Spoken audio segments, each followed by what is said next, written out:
behind me, you can see the Falls of Woronoco.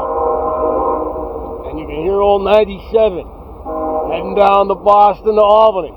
Woronoco Falls down below was a really important place in the world of the native people, or the Woronoco tribal people, who lived out here on the edge of the Berkshires and fished through a series of fish weirs all along this series of step falls. We don't know how many there were, several hundred I would imagine, scattered in a few different villages. And here you would have found the Woronoco in the spring, probably April, May, June, and they would have been working their fish weirs and their nets, catching shad and salmon and assorted other anadromous fish. Like we see the people that are fishing on the rocks below, you can imagine there would have been Woronoco native people fishing on those very same rocks. But this waterfall set, and it's a series of step waterfalls that comes down about 100-foot drop in total, was a perfect site for industrialists to build a dam during the great age of industry in the 1830s and 40s and 50s. And they would, in fact, use the water power of the Westfield, dammed up and canaled and sluiced, to bring to life a paper industry here in Woronoco. Here, we see one of the mills that is the result of that. But the mill itself never did too well. It would take more than a mill to make the paper industry flourish here in the wilds of western Massachusetts. So behind me you can see the dam. It's a great dam. It starts here on the left on the other side of that most suspect bridge. And that dam goes over here to the island and then continues across. And that dam creates the reservoir behind me, which is known as Woronoco Reservoir. And that whole reservoir is designed to service Woronoco Mill right here, which later on becomes Strathmore Mill. Now, interestingly, this mill and a second mill down in West Springfield on a similar gorge, both of those paper mills were considered cursed mills. And for years they had labor trouble. They were never able to turn a profit. Yeah, they pumped out paper. They took advantage of the geography of the area, right? The Western Railroad, both mills are built right on it, allowed them to get the paper to market, but they never turned a profit. And it's amazing because they had very little transportation cost. They're right in the heart of the Northeast where they can service the New York market, the Hartford market, the Springfield market, but they're not able to do well. Both mills are going to barely hang on through the 19th century. And it's not until the 20th century that these mills turn around.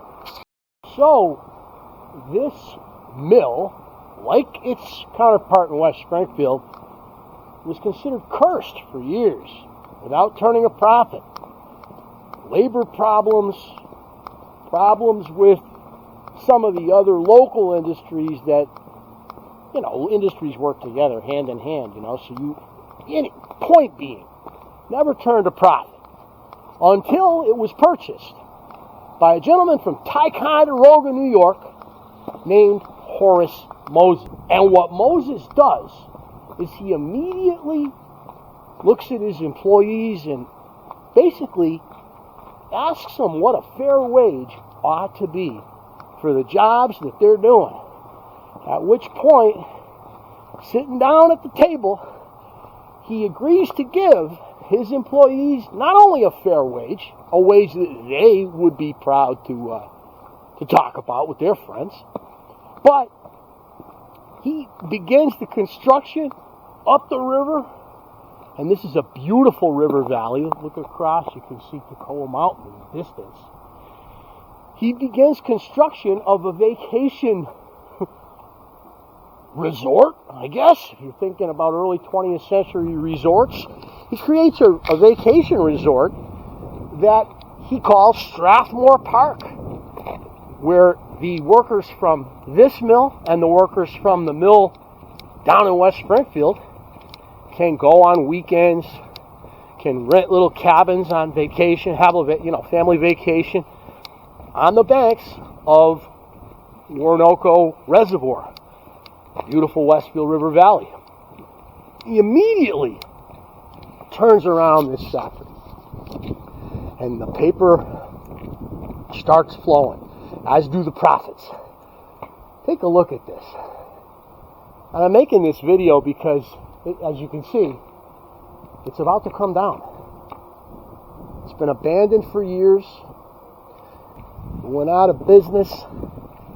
When it did, the community that surrounds it, this community called Woronoco, which is a village of Russell, lost their major source of income. Imagine how many people worked in this mill here. And they lost their jobs, had to go on and find something else. And the village that was built around this, complete with stores and services, was lost. And the factory went defunct a little bit too early. Had it happened a few years later, it's probable that this would have been turned into some beautiful condominiums. It's right on the bank of a beautiful waterfall gorge with this crazy view. But that doesn't happen. It's abandoned, subject to vandalism, and now they're going to be taking it down. And it's going to be lost. It was interesting in Massachusetts 30 years ago. It's 30 years ago now, that the Lowell mills were preserved as a piece of history. Nobody really thinks about mills as history. I was growing up in the late 60s, early 70s. If you saw a smokestack, you thought pollution. When you saw a factory, you thought about concrete and cement and bricks, and it wasn't something you looked at as anything more than an inconvenience, an eyesore. Back to Horace Moses. Horace Moses saved this, and as I said, the counterpart mill in Nitneg, by giving the workers that worked here a good wage, and even providing them with vacation, a vacation opportunity up the river. As you can see, this is a beautiful reservoir, and maybe half a mile up is where Strathmore Park is, created by Moses for his workers. Moses didn't just create a beautiful opportunity for his employees. He thought about their children. He thought about their children's children's children. Moses is one of the founders of what we call the 4-H Club, because he recognized that the stone, the brick, the steel, the iron, the coal, all of that exists because of agriculture. That modern society is built on the agricultural surplus, and he needed his workers to remain connected to the land, which is why he created Strathmore Park up the river, so that they'd maintain that connection. It's a very strange thing. He was very foresighted to do such a thing. And the 4-H Club is all about keeping young people connected to animal husbandry and agriculture. And the 4-H Club is a global institution today. There's chapters in India and Africa, and it's still very popular in much of the United States. Many schools, high schools, still have chapters of the 4-H Club that meet in the high school. And if you go to our Eastern States Exposition, you'll see all kinds of 4-H Club displays, whether it be for who grew the best pumpkin or who grew the largest gourds, and created the best herd of sheep, award-winning sheep. So 4-H Club, created by Horace Moses. And something else he did. The sun is setting in the near Berks right here, and Moses creates, must have been reading the paper, he comes into his own at the beginning of the 20th century. And one of the big events at the beginning of the 20th century occurs in South Africa, where the British Empire takes on the Boers in what they call the Boer War. And these Dutch farmers are able to hold off the British Empire for 2 years, 3 years, in a very bloody war with many setbacks for the British. who were the greatest power on the planet at the time. And the Boers pretty much caught a British army unprepared at a place called Mafeking. At Mafeking, Sir Robert Baden-Powell was able to keep up the spirits of the forces under his command as well as the civilians in his charge through basically maintaining normality in the midst of insanity, with Boer snipers and field guns firing into the community. He kept up the day-to-day. They had fairs and festivals and plays, and they got dressed for Sunday dinner. And at the end of the Boer War, Sir Robert Baden-Powell created something that you've heard of called the Boy Scouts. And it would become popular in the United States because of none other than Horace Moses and a few others like him.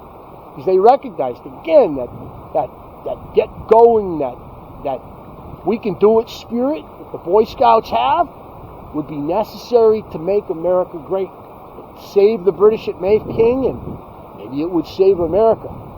So when you think about this guy, Horace Moses, and this factory that's about to come tumbling down, they created an honest wage for families and the opportunity for advancement, creating a middle class here in America that wasn't tied to the land. Remember, Moses believed we got to maintain our connection with the land. We can't lose that. But the middle class that wages like those he paid his workers would allow Americans to begin to move up and away with aspirations for greatness that each and every one of us have. So a little bit on Horace Moses, a little bit on Woronoco, thinking about this landscape that the native people loved, the waterfall behind me, now the product of a dam, but once upon a time, wild waterfall, the fish wares, native villages, here in the spring especially, to do their fishing. And then later on, the site of American industry. And now, who knows? It's in its ruined form, but maybe we'll see some great future endeavors